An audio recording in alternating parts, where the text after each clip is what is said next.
Coucou tout le monde, bienvenue sur Viens et suis-moi, écoute et prête l'oreille, je suis Vaya Prigard et je suis très heureuse de pouvoir vous retrouver pour cette seconde vidéo dans notre étude de la semaine. Étude basée sur Matthieu chapitre 18 et Luc chapitre 10. J'espère que vous avez pu lire vos écritures, chers frères et sœurs, que vous avez pu plonger dans vos écritures et que vous avez pu apprendre beaucoup de ces versets parce qu'il y a vraiment beaucoup d'enseignements que nous pouvons tirer de notre lecture de la semaine. Le thème de cette semaine, c'est que dois-je faire pour hériter de la vie éternelle? Chers frères et sœurs, si vous vous posez cette question, je vous invite à plonger dans cette étude de manière à pouvoir concrètement savoir ce que nous avons besoin de faire pour pouvoir hériter de la vie éternelle. Dans notre première vidéo, nous avons vu deux choses qui pourraient nous aider et nous permettre d'hériter de la vie éternelle. La première était d'avoir les qualités que nos enfants ont, être semblable à un enfant et développer certains attributs, certaines qualités qui vont nous permettre d'être meilleurs et d'être dignes d'hériter de cette vie éternelle. Et la deuxième chose, chers frères et sœurs, à travers la parabole du serviteur impitoyable, nous avons vu l'importance de pardonner. On comprend lorsque l'on regarde les discours de nos prophètes et apôtres, on comprend pourquoi l'accent est constamment mis sur ce principe du pardon, sur ce principe d'unité, sur le principe d'être un artisan de paix. Aujourd'hui, dans notre étude, nous allons continuer et découvrir ce que nous avons besoin de faire pour hériter de la vie éternelle. Une parabole que nous découvrons cette semaine, qui est l'une des plus connues de notre Seigneur, est la parabole du bon samaritain que l'on trouve dans Luc chapitre 10, versets 25 à 37. Si on devait résumer le sujet majeur de la parabole du bon samaritain, que diriez-vous que c'était? Je dirais service. C'est là, et c'est sur ce principe que j'aimerais concentrer mon attention, parce que c'est le thème principal, et j'aimerais, en étudiant ce principe, que l'on puisse se poser quelques questions. La parabole du bon samaritain nous aide à comprendre qui nous devons servir, comment est-ce que nous devons servir, quand nous devons servir et pourquoi nous devons servir. Alors, voici quelques réflexions sur chacune de ces questions, chers frères et sœurs. En premier, qui dois-je servir? Qui était l'homme dans la parabole du Samaritain? Quels mots décrivent leur relation? L'homme était son voisin. Jésus a enseigné au verset 27 de ce même chapitre que nous devons aimer notre prochain comme nous-mêmes. Mais l'homme de loi qui interroge la parabole répond en demandant « Mais qui est mon prochain ?» Parce que dans son esprit, il sentait que le commandement était d'aimer et de servir son voisin juif. Alors pourquoi faire du héros de l'histoire un Samaritain? Qu'est-ce que cela suggère? Les Juifs et les Samaritains se détestaient. C'étaient des ennemis.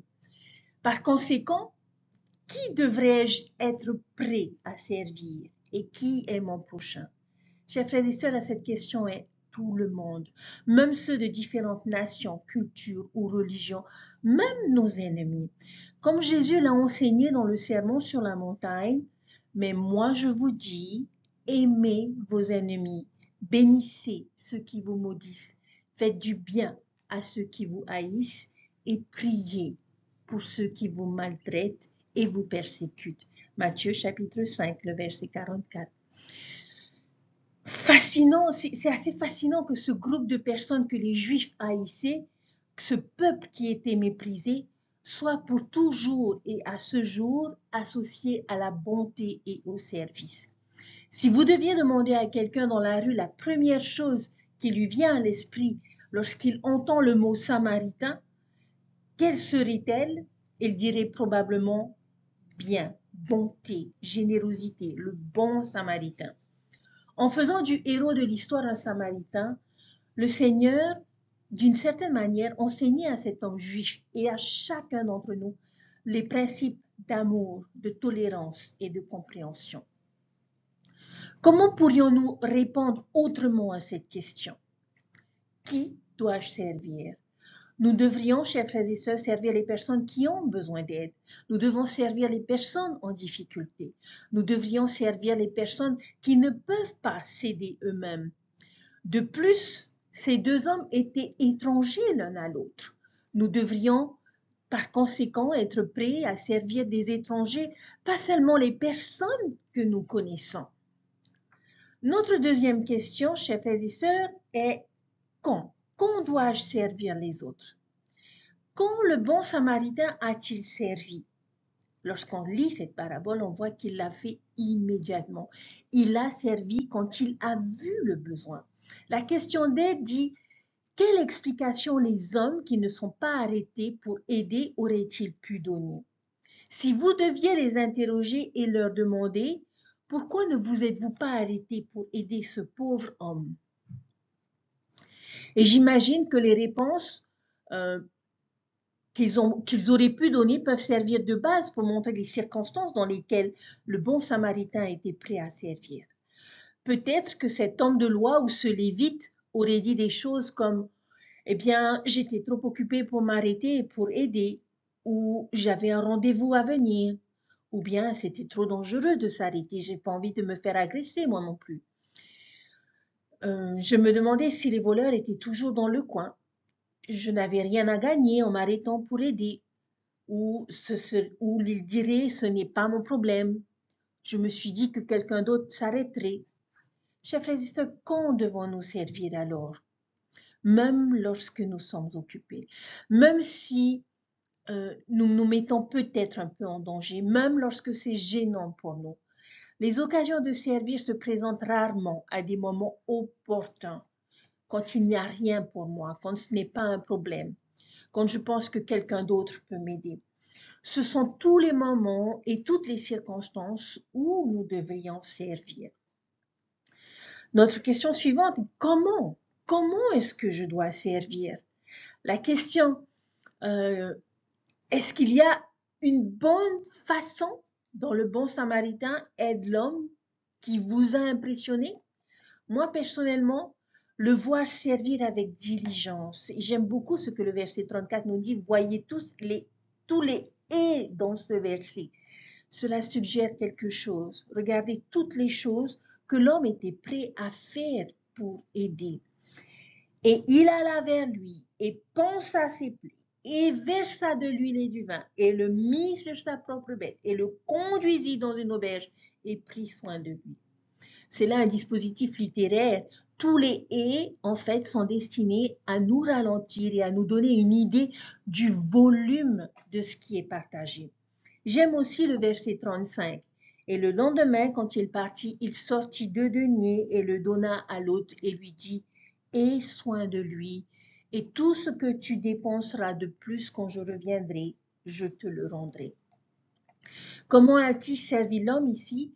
Il a fait un effort supplémentaire. Il ne s'est pas contenté de l'emmener dans cette auberge ou dans cette hôtellerie, mais il a payé pour qu'il puisse également s'assurer qu'il soit pris en charge à l'avenir. Il l'a servi en faisant des sacrifices. Il l'a placé sur sa propre bête et il a payé les soins de l'homme avec son propre argent. Il a servi de manière désintéressée. Maintenant, chers frères et sœurs, pourquoi? Pourquoi devrions-nous servir? Qu'est-ce qui, selon vous, a motivé ou n'a pas motivé le bon samaritain à aider? Le verset 33 nous dit qu'il l'a fait parce qu'il était ému de compassion, pas par sentiment d'obligation. Il ne l'a pas fait à contre-cœur. Il ne l'a pas fait pour être loué par les autres. Il ne l'a pas fait parce qu'il était chargé de le faire, mais il l'a fait avec son cœur. C'est comme s'il avait dit, voilà quelqu'un qui a besoin d'aide et je ne peux pas le laisser mourir sur le bord de la route, ce pauvre homme. Je vais l'aider. Et nous ferions également bien de réfléchir aux raisons pour lesquelles, chers frères et sœurs, nous tendons la main pour aider les autres. Et j'espère que nous aussi sommes inspirés par un sentiment de compassion lorsque nous aidons les autres. Nous pouvons chercher à servir tout le monde, à tout moment, en toutes circonstances, avec diligence et compassion. Avez-vous, chers frères et sœurs, déjà vécu une expérience où quelqu'un a été un bon samaritain pour vous? Que s'est-il passé et qu'avez-vous ressenti? Je vous invite à partager vos sentiments avec votre classe ou avec votre famille. Avez-vous déjà vécu une expérience où vous étiez ce bon samaritain pour quelqu'un d'autre? Que s'est-il passé et qu'avez-vous ressenti? Chers frères et sœurs, la parabole, je l'espère, vous a inspiré d'une manière ou d'une autre. Je ne pense pas sortir de cette parabole sans avoir l'impression de ne pas en faire assez, parce qu'il y a tellement d'opportunités de servir. Et souvent, je pense que nous sommes trop absorbés par nos propres préoccupations, par notre emploi du temps, que nous ne nous rendons pas toujours compte de ces occasions. Mais puissions-nous nous assurer de pouvoir verser notre huile et notre vin un peu plus souvent pour rechercher ces opportunités de donner de notre argent pour prendre soin de notre prochain. Nous sommes tous, en quelque sorte, sur cette route de Jéricho, une route stérile et rocailleuse, pleine de dangers. Et malheureusement, il y en a beaucoup qui sont tombés au bord du chemin. Alors peut-être que la question la plus importante que nous pourrions nous poser dans cette parabole et que nous devrions considérer est: qui est mon prochain? Mais plutôt, où est mon prochain? Si le Seigneur venait et nous posait cette question, avec un peu de chance, nous n'aurions pas à dire la dernière fois que je l'ai vu, c'était sur le bord de la route. Mais plutôt, Seigneur, ne t'inquiète pas, il est en sécurité à l'auberge. Le bon samaritain n'était pas disposé à passer à côté de lui. Et j'espère que nous pourrons suivre l'injonction du Sauveur qui a dit « Va et toi fais de même ». Dans la parabole du bon samaritain, nous apprenons que nous devons aimer tout le monde, contrairement aux sacrificateurs et aux lévites juifs qui passent devant l'homme blessé, l'un des leurs. Le samaritain, lui, fait preuve de gentillesse, sans se soucier des différences. Il a fait preuve de cette vertu chrétienne que l'on appelle la bienveillance. Jésus nous enseigne par cette histoire que tout le monde est notre prochain. Et nous pouvons suivre l'exemple du bon samaritain et changer la vie d'une seule personne, juste en étant bienveillant. Chers frères et sœurs, j'invite chacun d'entre nous à faire une action semblable à celle du samaritain dans la semaine à venir. Cela pourra peut-être nécessiter que nous sortions de notre cercle d'amis habituel ou que nous surmontions notre timidité. Nous pourrions choisir courageusement de rendre service à quelqu'un qui ne nous traite pas bien. Je nous promets que si nous allons au-delà de ce qu'il nous est facile de faire, nous nous sentirons si bien que la gentillesse commencera désormais et véritablement à faire partie de notre vie quotidienne. Nous pourrons voir que la bienveillance peut apporter de la joie et de l'unité dans notre foyer, dans notre classe, dans notre paroisse, dans notre école pour vous les jeunes. C'est pourquoi, comme un chant le dit, c'est à moi d'abord de me montrer gentil. Notre Sauveur n'a non seulement aimé tout le monde, mais il a aussi rendu service à tout le monde. Puissions-nous étendre cette bonté, notre bonté à beaucoup de personnes, qu'elles soient âgées, qu'elles soient jeunes, qu'elles soient riches, qu'elles soient pauvres, de manière à ce qu'elles soient grandement bénies par notre service aimable.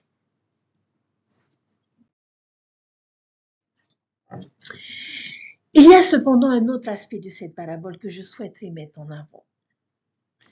Sur la route poussiéreuse de Jéricho, nous pouvons être celui ou celle qui est frappé, blessé, abandonné à la douleur. Bien qu'il soit de notre responsabilité de nous aider les uns les autres, nous passons trop souvent outre pour une raison ou une autre. Le bon samaritain s'est arrêté, a pansé les plaies, en y versant du vin et de l'huile. Lorsque nous réfléchissons bien, ce sont les symboles de la Sainte Seine et des autres ordonnances. Le vin et l'huile nous guident vers la guérison spirituelle qui est en notre Sauveur Jésus-Christ.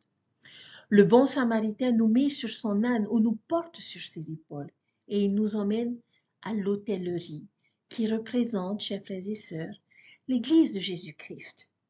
À l'hôtellerie, le bon Samaritain déclare « Aie soin de lui, et ce que tu dépenseras de plus, je te le rendrai à mon retour. » Le bon Samaritain, chers frères et sœurs, peut-être est le Sauveur dans notre vie qui promet de revenir en majesté et en gloire. Et Jésus-Christ nous invite, nous incite à devenir comme lui, un bon Samaritain, et à faire de son hôtellerie ou de son église un refuge pour tous contre les tempêtes et les blessures de la vie. Nous préparons sa seconde venue promise lorsque nous faisons du bien à l'un de ses plus petits de nos frères, tout comme nous le ferions envers lui. Chacun de nous est l'un de ses plus petits. En suivant l'exemple du bon Samaritain dans l'hôtellerie, nous apprenons 5 choses à propos de notre Sauveur Jésus-Christ et de nous-mêmes. Premièrement, nous venons à l'hôtellerie tels que nous sommes, avec nos imperfections et nos faiblesses. Oui, chers frères et sœurs, nous sommes tous les bienvenus, quelles que soient nos faiblesses. Deuxièmement, il nous exhorte à faire de son hôtellerie un lieu de grâce et de tolérance, où tous peuvent se réunir et où chacun y trouve sa place. En tant que disciples de Jésus-Christ, nous sommes tous égaux et nous accueillons les amis de l'Église, les visiteurs, les nouveaux arrivants ainsi que les personnes qui semblent occupées et sollicitées de tous côtés. Dans son hôtellerie, chers frères et sœurs, nous pleurons ensemble. Nous nous réjouissons ensemble et nous sommes là les uns pour les autres. Quand nous manquons à nos idéaux et que nous nous laissons aller à la précipitation, à l'insouciance, au jugement ou aux préjugés, alors nous recherchons le pardon d'autrui et nous nous améliorons. Troisièmement, dans son hôtellerie, nous apprenons que la perfection est uniquement en Jésus-Christ et non dans la façon dont le monde la conçoit. Il exhorte chacun de nous à être un bon Samaritain, à porter moins de jugement et à être plus enclin à pardonner aux autres et à nous-mêmes, tout en nous efforçant de mieux suivre ses commandements. Lorsque nous aidons les autres, d'une certaine manière, nous nous aidons nous-mêmes également. Quatrièmement, dans son hôtellerie, nous faisons partie d'une communauté de l'Évangile centrée sur Jésus-Christ et fondée sur la vérité rétablie, sur les prophètes et les apôtres vivants et sur un autre témoignage de Jésus-Christ, le livre de Mormon. Il nous mène à son hôtellerie qui est sa maison, qui est le Saint-Temple.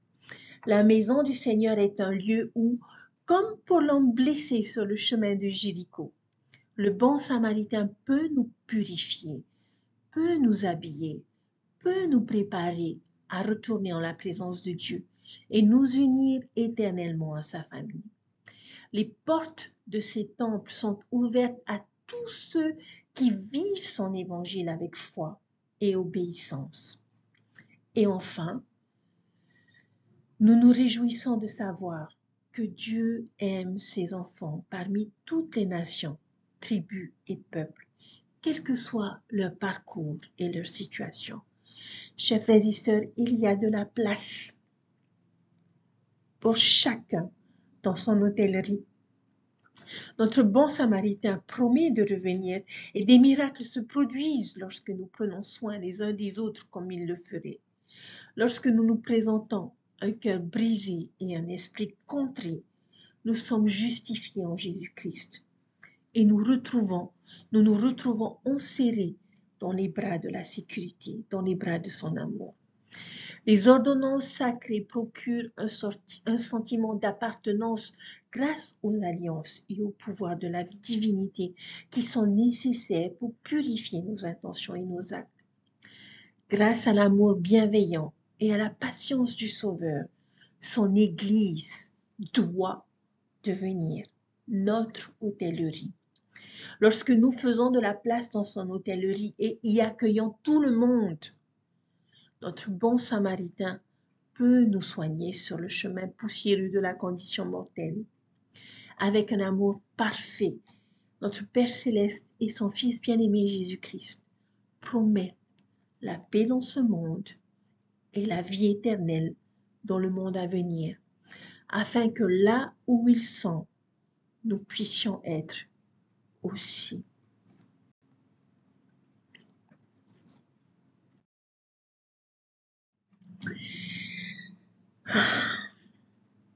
J'aime beaucoup cette dernière histoire que j'aimerais partager avec vous aujourd'hui. Comme vous voyez sur cette image, nous allons parler de Marie et de Marthe, l'histoire dont nous trouvons à la fin de Luc chapitre 10. J'aimerais vous poser une question, chers frères et sœurs. À quel point pensez-vous que votre vie est équilibrée? À quel point êtes-vous occupé? Combien de responsabilités et d'activités différentes avez-vous dans votre assiette? Vous sentiez-vous étiré? Avez-vous l'impression d'avoir suffisamment de temps pour vous détendre et vous ressourcer? Avez-vous déjà eu l'impression de ne pas avoir assez de temps pour faire toutes les choses que vous devez faire et que vous voulez faire, tout en respectant vos priorités spirituelles? Chers frères et sœurs, si ces questions vous décrivent, je crois que cette histoire peut aider chacun d'entre nous.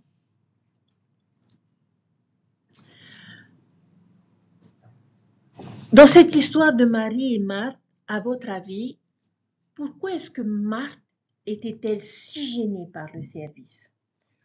En règle générale, lorsque l'on regarde les peintures et les images de cette scène, il n'y a généralement que 3 personnes, comme sur la photo que vous voyez, Jésus, Marie et Marthe.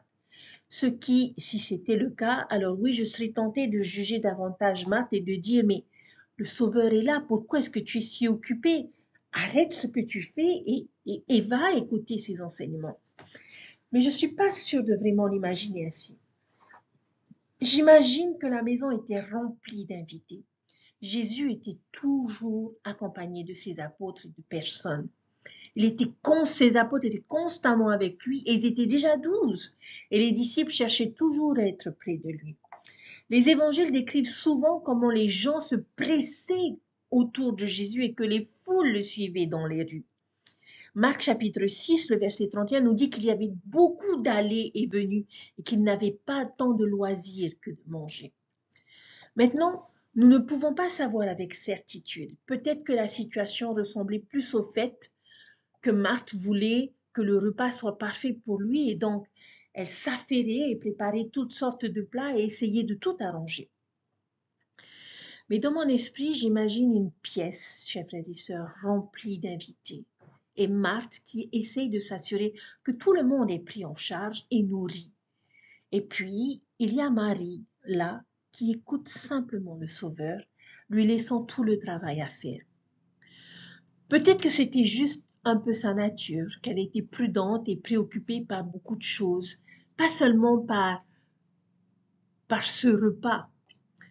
Maintenant, comment imaginez-vous Jésus lorsqu'il prononce les mots « Marthe, Marthe » après que cette dernière se soit plainte? Je ne peux pas imaginer que le Sauveur dise cela avec autre chose que de la douceur et de la compassion. Il y a tant de tendresse et de compréhension dans ces 2 mots, Marthe, Marthe, qui ont été dits, je suppose, avec beaucoup d'amour et de douceur suppliante. Sûrement pas en lui disant, s'il te plaît, arrête et viens t'asseoir. Je ne le vois tout simplement pas lui répondre de cette manière, parce que ce n'est pas ainsi que Jésus a travaillé avec les personnes.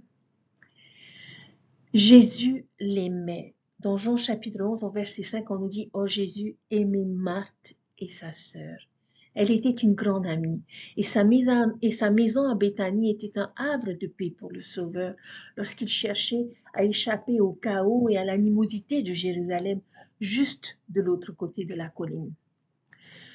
Selon vous, Que pouvait ressentir notre Sauveur Jésus-Christ dans cette situation? Maintenant, cette question est pour moi essentielle. Les deux faisaient la bonne part. Et j'aimerais m'expliquer pourquoi. Je pense que nous lisons souvent, et parfois le verset 42 comme ceci, qu'une seule chose est nécessaire, et Marie a choisi la bonne part, qui ne lui sera pas ôtée. Mais ce n'est pas ce qu'il dit. Il dit, Marie a choisi cette bonne part. Je pense que cela suggère que les deux femmes, que ce soit Marie ou Marthe, avaient choisi la bonne part. Dans mon esprit, Marie avait certainement choisi un bon rôle, mais je ne vois rien dans cette histoire qui suggère que Marthe avait fait quelque chose de mal ou même qu'elle ait choisi un rôle moindre. Sincèrement, chers frères et sœurs, y a-t-il quelque chose de moindre dans le service? Y a-t-il quelque chose de moindre à mettre les gens à l'aise et à essayer de leur offrir une bonne expérience, une bonne hospitalité? Il n'y avait absolument rien d'égoïste dans ce que faisait Marthe. Elle voulait que tout le monde soit heureux, pris en charge et bien nourri. Faire attention aux personnes qui nous entourent est une bonne part. Connaissez-vous des Marthes autour de vous? Ma maman est un bon exemple, chers frères et sœurs. Je l'ai souvent vue occupée à servir. Lorsque nous avons des invités, ou une réunion ou une activité, elle voulait toujours que tout soit parfait, que le repas soit délicieux, que tout le monde rentre à la maison édifié. Et à chaque fois, on lui dit, viens t'asseoir, viens t'asseoir. Et c'est une bonne part. Donc, je n'aime pas utiliser cette histoire comme excuse pour critiquer Marthe, ou pour l'appeler, ou dire qu'elle est un mauvais exemple, ou de dire nous devons tous ressembler davantage à Marie et moins à Marthe. Non, chers frères et sœurs, je ne pense pas que les efforts de Marthe pour servir aient du tout déplu au Sauveur. Dans le même ordre d'idée, alors, quel est le message de l'histoire? Que pensez-vous que Jésus essayait d'enseigner à Marthe? Pour moi, saisir l'opportunité de s'asseoir aux pieds de Jésus est une chose importante à faire et c'est la leçon qui me marque le plus dans cette histoire. Je pense que l'idée maîtresse de l'histoire est celle de l'équilibre. Le mot-clé dans mon esprit est nécessaire. Une chose est nécessaire. Et Marie a choisi cette bonne part en ce moment, selon ses circonstances, selon ses besoins. Nous aussi devons rechercher cet équilibre. Dans notre monde encombré, prudent et troublé, nous avons aussi besoin de nous asseoir tranquillement au pied du Sauveur et d'être nourris par lui. Il est nécessaire pour nous de nous asseoir et d'étudier nos Écritures, d'adorer et de méditer dans le temple, de prier, d'être seul dans la nature, de méditer, de déjeuner avec un ami ou simplement de nous reposer. Il est nécessaire que nous ayons des moments calmes, sans distraction ni agitation. Notre Sauveur lui-même est une bonne illustration de ce principe. Il y a plusieurs exemples dans le Nouveau Testament où l'on voit et l'on remarque Jésus prendre du temps loin de l'agitation de son ministère, juste pour être seul et pour prier. Il a compris la nécessité de cette bonne part aussi en dehors de l'autre bonne part qui est le service et le sacrifice. Alors maintenant, si Jésus s'arrêtait chez nous, qu'imaginez-vous qu'il vous dirait? Quel message pensez-vous que l'Esprit veut le plus que vous reteniez de cette histoire? J'aimerais conclure avec une citation de notre prophète Gordon B. Hinckley qui, à mon avis, correspond parfaitement à l'un des principaux messages que je pense devoir tirer de cette histoire de Marie et de Marthe. Il a dit, nous devons nous construire spirituellement. Nous vivons dans un monde de précipitation, de courses ici et là et dans toutes les directions. Nous sommes des personnes très occupées et nous avons tant à faire. Nous devons nous débrouiller seuls de temps en temps et penser aux choses spirituelles et nous construire spirituellement. Pensez à tout ce que le Seigneur a fait pour vous, comme vous êtes très bénis. Méditez et réfléchissez pendant 1 heure sur vous-même et sur votre relation avec votre Père céleste et votre Rédempteur. Cela fera quelque chose pour vous. Fin de citation. Chers frères et sœurs, en tant que personne que j'estime être assez souvent occupée dans ce monde de précipitation, je nous supplie, moi-même et nous tous, de nous assurer que nous prenions le temps de nourrir notre esprit, que nous choisissions cette part nécessaire du repos, du rajeunissement spirituel, de la méditation et même des loisirs. Et en même temps que nous faisons notre priorité de servir les autres, de nous engager avec anxiété dans de nombreuses bonnes causes et être prudents dans notre attention aux autres, puissions-nous rechercher un équilibre entre nos sensibilités et nos priorités. Marie et Marthe, chers frères et sœurs, c'est vous et moi. C'est chaque sœur de la société de secours, chaque frère des anciens. Ces 2 femmes aimaient le Seigneur et voulaient montrer qu'elles l'aimaient. Et à cette occasion, il me semble que Marie a exprimé son amour en écoutant la parole du Sauveur, alors que Marthe l'a exprimé en le servant. Marthe pensait qu'elle faisait le bon choix et que Marie, sa sœur, devait l'aider. Je ne crois pas que le Seigneur disait que certaines femmes sont comme Marthe et d'autres sont comme Marie. Jésus ne contestait pas la valeur de la préoccupation de Marthe, mais il réorientait son attention en disant « Marie a choisi la bonne part, ce qu'elle avait besoin. » Et quelle est cette part?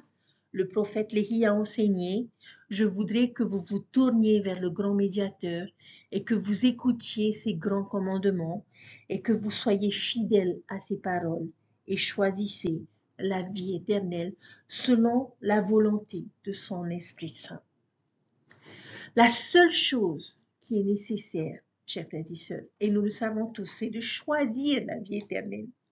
Nous avons des choix à faire chaque jour. En cherchant, en écoutant et en suivant le Seigneur, nous sommes enserrés dans les bras de son amour, amour qui est pur. Et Mormon nous enseigne, excusez-moi, je suis président de la Société de secours, mais je vais toujours revenir à ça, que la charité est l'amour pur du Christ et qu'elle subsiste à jamais. L'amour pur du Christ, la charité est notre amour pour le Seigneur, témoigné par nos actes de service, notre patience, notre compassion et notre compréhension mutuelle. L'amour pur du Christ renvoie non seulement à notre amour pour le Sauveur, mais aussi à son amour pour chacun d'entre nous. L'histoire de Marie et de Marthe illustre aussi comment le don de la charité peut être diminué. La demande d'aide de Marthe était un jugement, je dirais, tacite mais clair. D'une certaine manière, elle disait « j'ai raison, elle a tort ». Chers frères et sœurs, nous jugeons-nous les uns les autres? Nous critiquons-nous les uns les autres pour les choix que nous faisons, pensant mieux savoir et mieux faire? Quand en fait, nous comprenons rarement la situation unique d'autrui ou son inspiration personnelle. Chers frères et sœurs, ces jugements et tant d'autres similaires nous privent de la bonne part et de l'amour pur du Christ. Nous ne pouvons tout simplement pas faire des critiques, faire des ragots ou juger et conserver cet amour pur du Christ. Vous n'entendez pas la douce injonction du Seigneur? Marthe. Marvin G. Ashton a fait une belle déclaration. Il a dit « Peut-être le degré le plus élevé de la charité consiste-t-il à être gentils les uns envers les autres, à ne pas juger ni classer autrui, à s'accorder les uns aux autres bénéfice du doute ou à se taire. La charité, c'est accepter les différences, les faiblesses et les imperfections des autres. C'est être patient avec quelqu'un qui nous a déçus ou encore résister à un mouvement d'humeur quand quelqu'un ne fait pas quelque chose comme nous l'aurions souhaité. La charité, c'est refuser de tirer parti des faiblesses des autres et être prêt à pardonner à quelqu'un qui nous a blessés. La charité, c'est attendre le mieux les uns des autres. Fin de citation. Lorsque nous exerçons la charité, chers frères et sœurs, nous découvrons le cœur d'un frère ou d'une sœur. Lorsque nous connaissons le cœur de ce frère ou de cette sœur, nous ne sommes plus le même. Nous ne jugeons plus cette personne. Nous nous contentons de l'aimer. Et je nous recommande non seulement de nous aimer davantage les uns les autres, mais également de nous aimer mieux les uns les autres. Et si nous le faisons, nous saurons avec certitude que la charité ne périt jamais. Comme cela semble avoir été le cas pour Marthe, l'une des premières choses que je perds lorsque je suis occupée et troublée, c'est mon attitude charitable. Est-ce aussi notre cas? Tout comme il l'a fait pour Marie et Marthe, le Seigneur nous montrera la bonne part qui ne nous sera pas ôtée. Il nous accordera la charité qui est l'amour pur du Christ, car cette charité ne périt jamais. Mes frères et sœurs, une seule chose est nécessaire, c'est de le suivre chaque jour. Choisissons donc le Christ, le Seigneur. Choisissons de nous faire un festin de sa parole. Choisissons de faire confiance à celui qui est en haut. Choisissons d'espérer en son amour. Choisissons de lui donner tout notre cœur. Choisissons notre bonne part.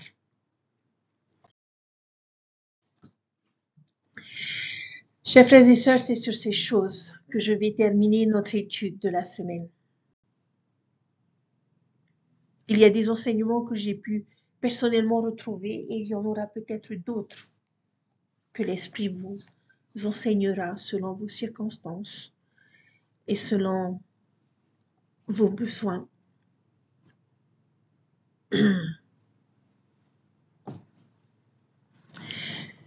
Chers frères et sœurs, nous avons du travail pour hériter la vie éternelle, n'est-ce pas?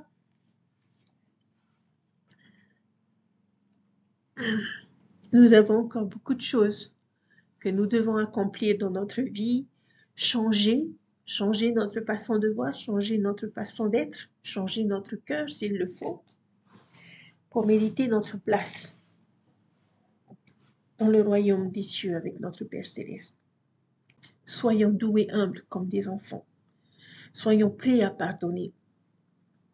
Soyons ce bon samaritain et aidons chaque enfant de notre Père Céleste à trouver l'auberge et l'hôtellerie où l'on apprendra, où l'on a la responsabilité, chers frères et sœurs, à prendre soin de tous ceux qui sont autour de nous et de tous ceux qui viennent au sein de cette auberge et de cette hôtellerie. Et nous devons choisir la bonne part. Personnellement, je suis plus du genre Marthe, à courir un peu partout et à m'affairer pour m'assurer que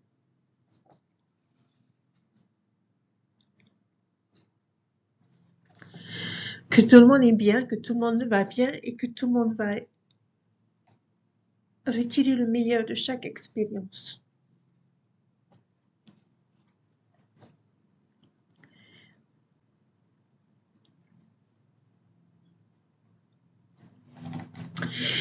Mais je sais aussi m'asseoir aux pieds de mon Sauveur.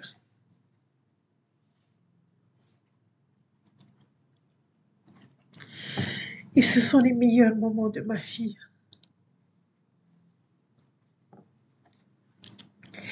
Quand tout le monde est au travail, à l'école, et que je me retrouve toute seule dans mon salon, à apprendre et à étudier son évangile.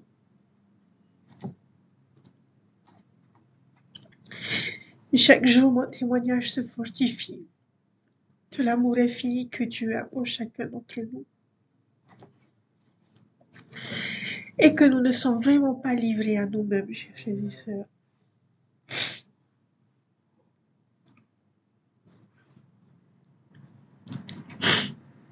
Je m'efforce, j'essaye chaque jour de mettre en pratique ce qu'il m'enseigne et ce que j'apprends grâce au Saint-Esprit. Et je reconnais que c'est pas toujours facile.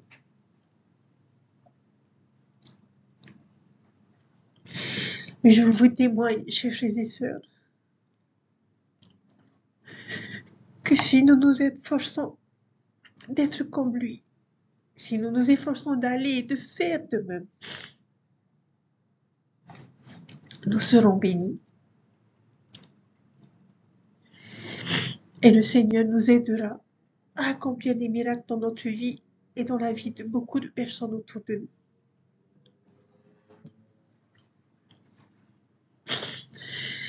Soyons des Marie et des Marthe, selon les circonstances, et choisissons toujours la bonne part. Le Seigneur a fait en sorte que sur notre route de Jéricho, qui nous ramène à la maison, qu'il y ait de nombreuses auberges, de nombreuses hôtelleries qui ont été construites et qui continuent d'être construites pour que chacun de ces enfants sache où aller pour pouvoir être soigné, pour pouvoir être béni, pour pouvoir être guéri.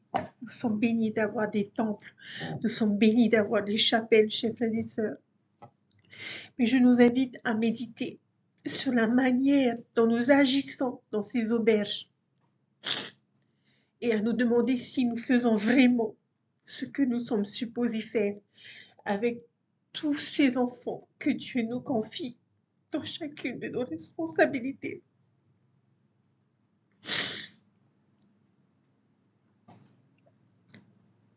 Faisons-nous en sorte que ces auberges et ces hôtelleries soient des lieux où tous ceux qui s'y trouvent se sentent bien, se sentent aimés, se sentent édifiés. Et je prie pour que ce soit le cas, pour que dans chaque maison du Seigneur, que ce soit nos chapelles ou nos temples, que tous ceux qui ont trouvé la force ou qui ont été amenés dans chacune de ces auberges et hôtelleries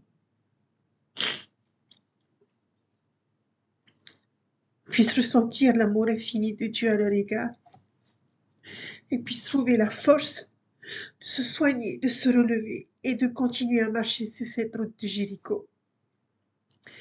Je vous témoigne que Dieu vit et qu'il nous aime, et si vous avez un doute, je vous invite à aller au temple, à vous asseoir devant cette maison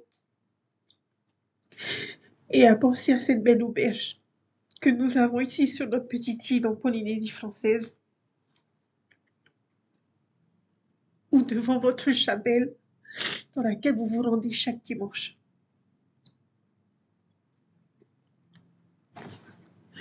À nos amis de l'Église qui me suivent, j'aimerais vous témoigner que ce n'est que dans et par le Christ que nous pouvons être sauvés, que nous pouvons trouver la paix dans cette vie et dans le monde à venir. Je vous invite à vous joindre à nous dans ces auberges et ces hôtelleries que sont nos chapelles chaque dimanche, où vous pouvez être aimé, nourri, choyé, pensé, guéri au travers de l'évangile de notre Sauveur Jésus-Christ. Il vit, il nous aime, il est mon Sauveur, il est mon Rédempteur. Et je vous laisse tout ceci au nom de Jésus-Christ. Amen. Je vous souhaite une bonne fin de semaine, chers frères et sœurs. Réfléchissons à ce que nous devons faire pour hériter la vie éternelle et changeons ce que nous avons besoin de changer. Prenez soin de vous parce que le bon Samaritain a soin de vous. Je vous dis à très bientôt. Je vous aime. Bye.